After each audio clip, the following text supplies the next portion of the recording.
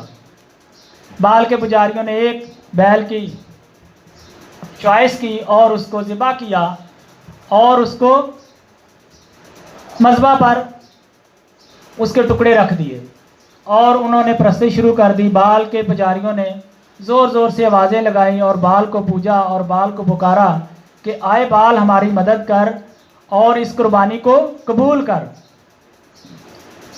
لیکن کیا ہوتا ہے، بال سے کوئی خبر نہیں آتی، کیونکہ کلام میں لکھا ہے کہ دنیا کے جو بت ہیں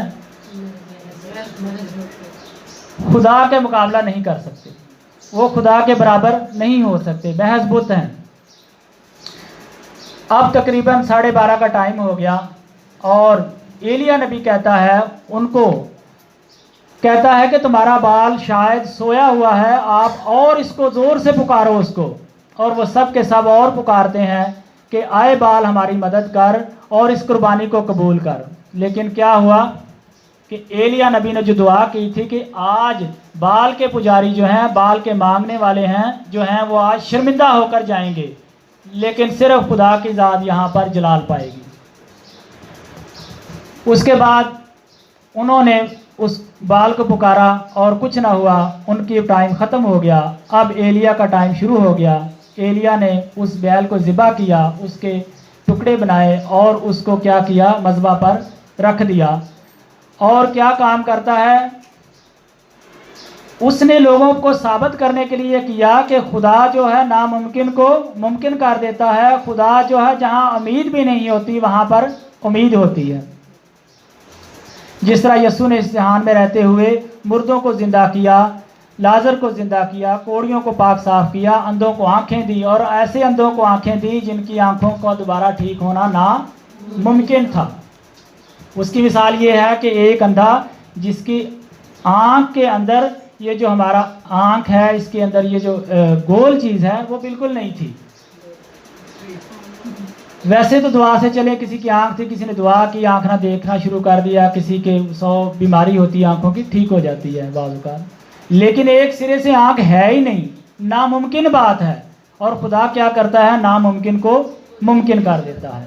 ایلیا نبی نے کہا کہ اس قربان گاہ کے چاروں طرف جو ہے گڑھا کھودا جائے، ایک نالا کھودا جائے جو تقریباً 1 فٹ گہرا ہو۔ اس نے حکم دیا کہ اس قربان گاہ کے اوپر یہ جو بچڑا پڑا ہے اس کے اوپر، ان لکڑیوں کے اوپر کیا کیا جائے، پانی ڈال دیا جائے۔ اور بال کے پجاری کہنے لگے کیسا بے وقوف آدمی ہے، ناسمجھ آدمی ہے کہ اس نے اوپر پانی ڈلوا دیا، اب تو بالکل اس کا تو کام بالکل ختم ہو گیا۔ ایلیا نبی کیا کرتا ہے کہ اس کو دوبارہ ان لوگوں کو حکم دیتا ہے کہ ایک بار پھر دوبارہ آپ اس پر پانی ڈالیں۔ اور دیکھیں خدا کی قدرت، اس نے دوسری بار وہ لکڑیاں گیلی ہو گئیں، قربانی کا جو بچڑا تھا وہ گیلا ہو گیا، حتیٰ کہ وہ چاروں طرف جو اس نے ایک نالا بنوایا تھا وہ بھی پانی سے بھرنا شروع ہو گیا۔ اس نے تیسری لکڑیاں گیلی ہو گئیں اور وہ نالی بھی ساری کی ساری پانی سے بھر گئی۔ اب تو اگر کوئی اس کو آگ لگانا بھی، خود بھی لگانا چاہتا تھا تو نہیں لگ سکتی تھی۔ پھر اس نے کیا کیا، ایک دعا کی، میں اس دعا کو آپ کے سامنے پڑھنا چاہوں گا۔ ادھر لائٹ کم ہے، اصل میں مجھے نظر نہیں آتا، تو کسی کے پاس بائبل ہے تو وہ بائبل میں سے پڑھے۔ پہلا سلاطین 18واں باب، اس کی 36 اور 37ویں آیت، کوئی اونچا پڑھ دے۔ 18 باب 36 اور 30 ورس، اس کی 36 اور 37۔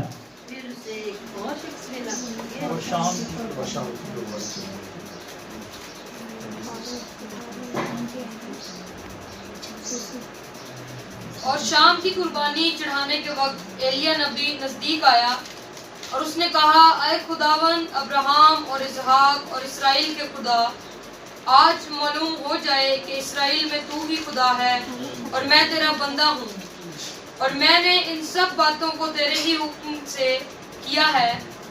میری سن اے خداوند، میری سن، تاکہ یہ لوگ جان جائیں کہ اے خداوند تو ہی خدا ہے اور تو نے پھر ان کے دلوں کو پھیر دیا ہے۔